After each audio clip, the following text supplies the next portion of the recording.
So guys, nandito na naman po tayo para magbigay ng information at mag-share ng document para sa mga baguhan nating safety at sa mga experience na rin na safety. Kung gusto po ninyong kumuha ng documents, comment lang po yung mga emails nyo at babalikan ko kayo as soon as possible. So anyway, ang isa sa mga part ng management system ay yung may karoon ka ng training plan.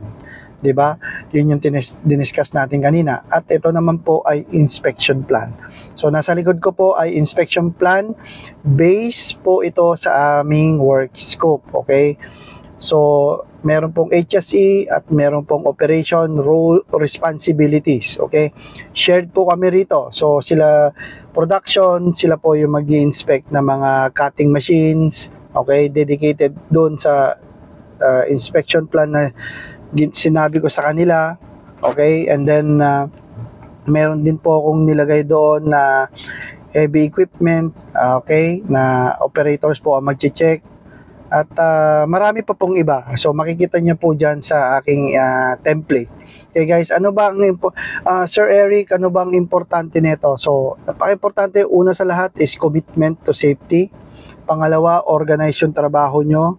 Pangatlo, makikita nyo kung nasaan na kayo in terms of inspection the whole year. Ito po ay yearly plan for inspection. Monthly po siya. Pwede rin po kayong gumawa ng daily gamit itong template na to. Kayo pong bahala. At ako po malugod na mag-share sa inyo ng template na to. Wala pong problema. So anyway, ano pong kaimportantehan? Organisado.